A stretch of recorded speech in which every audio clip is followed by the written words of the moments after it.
नमस्कार दोस्तों। ओम श्री गणेशाय नमः। ओम नमो भगवते वासुदेवाय। हरि ओम नमः। आप सभी का दिन शुभ हो। श्री हरि का आशीर्वाद आप और आपके परिवार पर हमेशा बनी रहे।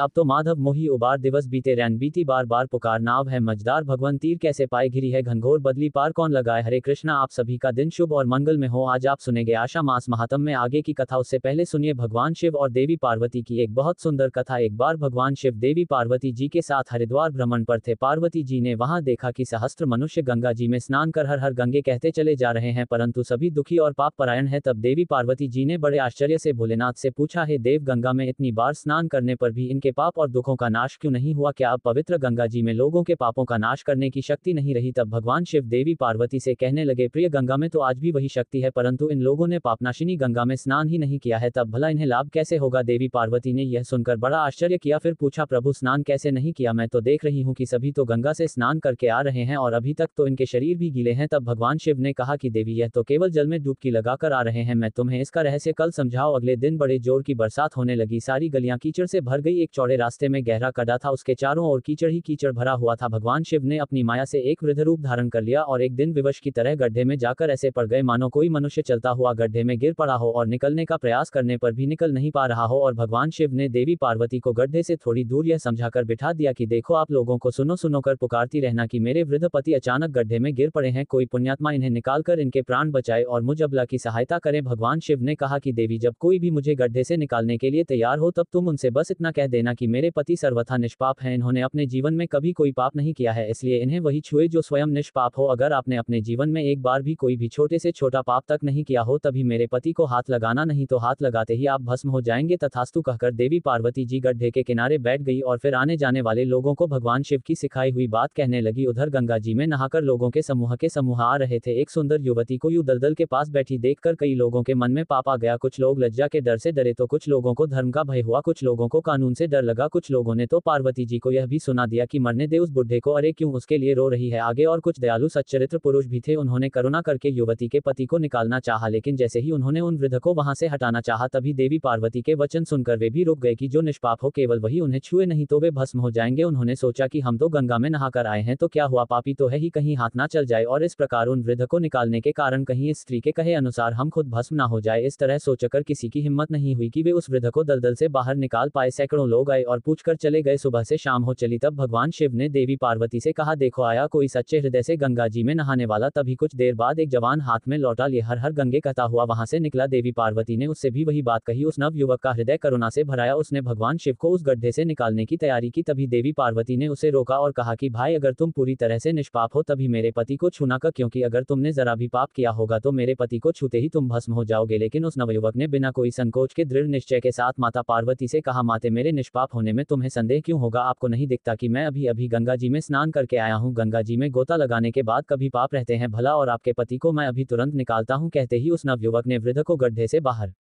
निकाल दिया। तब भगवान शिव और माता पार्वती ने उसे अधिकारी समझकर अपना असली स्वरूप प्रकट कर उसे दर्शन देकर कृतार्थ किया। भगवान शिव ने देवी पार्वती से कहा, देवी, इतने लोगों में से बस इस एक ने ही गंगा में स्नान किया है। इस दृष्टांत के अनुसार जो लोग बिना श्रद्धा और विश्वास के केवल दम के लिए, केवल पाखंड के लिए गंगा जी में स्नान करते हैं उन्हें वास्तविक फल नहीं मिलता। लेकिन इसका यह मतलब नहीं कि गंगा स्नान व्यर्थ जाता है। गंगा स्नान का बहुत पुण्य भी है। गंगा स्नान करने से सभी पापों से तो मुक्ति मिलती ही है, साथ ही मोक्ष की भी प्राप्ति होती है, ऐसा हमारे धार्मिक पुराणों में वर्णन है। यह थी आज की कहानी। आपको कैसी लगी कमेंट बॉक्स में जरूर बताइएगा। अब सुनिए आषाढ़ मास महात्म में आज की कथा। व्यास जी कहते हैं, हे महर्षि हो, जब वृषभ रूपधारी अरिष्ठासुर धनुक और प्रलभ का गोवर्धन पर्वत धारण करके श्री कृष्ण ने गोकुल को बचा लिया, उनके द्वारा कालिया नाग का दमन, दोनों यमला जुन वृक्षों का भंग, पूतना का वध और सकट भंग आदि घटनाएं हो गई, तब देवर्षि नारद ने कंस के पास जाकर क्रमशः सभी समाचार कह सुनाया। यशोदा और देवकी के बालकों में जो अदला बदली हुई वहां से लेकर अरिष्टवध तक की सारी बातें नारद जी के मुख से सुनकर खोटी बुद्धि वाले कंस ने वसुदेव जी के प्रति बड़ा क्रोध किया और समस्त यादवों की सभा में अत्यंत रोषपूर्वक उल्हाना देकर उसने यदुवंश की बड़ी निंदा की। फिर आगे के कर्तव्य के विषय में इस प्रकार विचार किया, बलराम और कृष्ण दोनों भी बालक हैं, जब तक वे युवा होकर अत्यंत बलवान नहीं हो जाते तब तक ही मुझे उनका वध कर डालना चाहिए। युवा होने पर तो वे मेरे काबू के बाहर ही हो जाएंगे। यहाँ महापराक्रमी चाणूर और बलवान मुझ दोनों पहलवान मौजूद हैं, इनके द्वारा मल युद्ध में उन दोनों मतवाले बालकों को मरवा डालूंगा। धनुष यज्ञ नामक उत्सव देखने के बहाने दोनों को ब्रज से बुलाकर ऐसा यत्न करूंगा जिससे उनका नाश ही हो जाए। इस प्रकार सोच विचार कर दुष्टा कंस ने बलराम और श्री कृष्ण को मार डालने का निश्चय किया और वीरभर अक्रूर को बुला बुलाकर कहा कि दानपते, तुम मेरी प्रसन्नता के लिए एक बात मानो, यहाँ से रथ पर बैठकर नंदगांव जाओ। वहाँ वसुदेव के 2 पुत्र हैं जो मेरा विनाश करने के लिए विष्णु के अंश से उत्पन्न हुए हैं। वे दोनों दुष्ट बढ़ते ही जा रहे हैं। चतुर्दशी को धनुष यज्ञ का उत्सव होने वाला है, उसमें कुश्ती लड़ने के लिए उन दोनों को बुलाकर लेकर आओ। मेरे 2 पहलवान चाणूर और मुटी दाव पेश में बहुत कुशल हैं, इनके साथ यहाँ उन दोनों की कुश्ती हो और सभी लोग इस कुश्ती को देखें। वसुदेव के दोनों पापी पुत्र अभी बालक ही है। द्वार पर आते ही उन दोनों को महावत की प्रेरणा से मेरा कोवलिया पीढ़ हाथी मार डालेगा। उन दोनों को मारकर मैं दुष्ट बुद्धि वाले वसुदेव नंद और अपने पिता उग्रसेन को भी मौत के घाट उतारूंगा। तुम्हारे सिवाय यह सभी यादव बड़े दुष्ट हैं, अतः मैं क्रमश इनका भी वध करने के लिए प्रयत्न करूंगा। फिर यादवों से रहित यह समस्त कम राज्य अकेले ही भोग। अतः हे वीर, तुम मेरी प्रसन्नता के लिए वहां जाओ। गोपों से ऐसा कहना जिससे वे भैंस का घी, दही आदि उपहार की वस्तुएं लेकर शीघ्र ही यहाँ आए। क्रूर जी बड़े भगवत भक्त थे। कंस के इस प्रकार आदेश देने पर उन्हें बड़ी प्रसन्नता हुई। इसी बहाने कल भगवान कृष्ण के दर्शन तो करूंगा, इस विचार ने उन्हें उतावला बना दिया। राजा कंस से बहुत अच्छा कहकर अक्रूर जी शीघ्र ही रथ पर सवार हुए और मथुरापुरी से निकल नंदगांव की ओर चल दिए। इधर कंस का दूत महाबली केशी कंस के ही आदेश से वृंदावन में आ गया। श्री कृष्णचंद्र का वध करना ही उसकी यात्रा का उद्देश्य था। उसने घोड़े का रूप धारण कर रखा था। वह अपनी टाप से पृथ्वी को खोदता, गर्दन के बालों से बादलों को उड़ाता और वेग से उछलकर चंद्रमा और सूर्य के भी मार्ग को लंघ हुआ गोपों के समीप आया। उसके हीने के शब्द से समस्त गोप और गोपांग ने भयभीत होकर भगवान गोविंद की शरण में गई। उनकी त्राही त्राही की पुकार सुनकर श्री कृष्ण जल पूर्ण मेघ की गर्जना के समान गंभीर वाणी में इस प्रकार बोले, गोपालगण, इस केशी से डरने की आवश्यकता नहीं है। आप लोग तो गोप जाति के हैं, इस तरह भय से व्याकुल होकर अपने वीरोचित पराक्रम का लोभ क्यों कर रहे हैं? अरे इस दैत्य में शक्ति ही कितनी है और यह हमारा भी क्या लेगा? यह तो जोर जोर से नना कर केवल आतंक भर फैला रहा है। इस पर तो दैत्यों की सेना सवारी करती है और यह दुष्ट अश्व व्यर्थ ही उछल कूद मचा रहा है। ग्वालों से ऐसा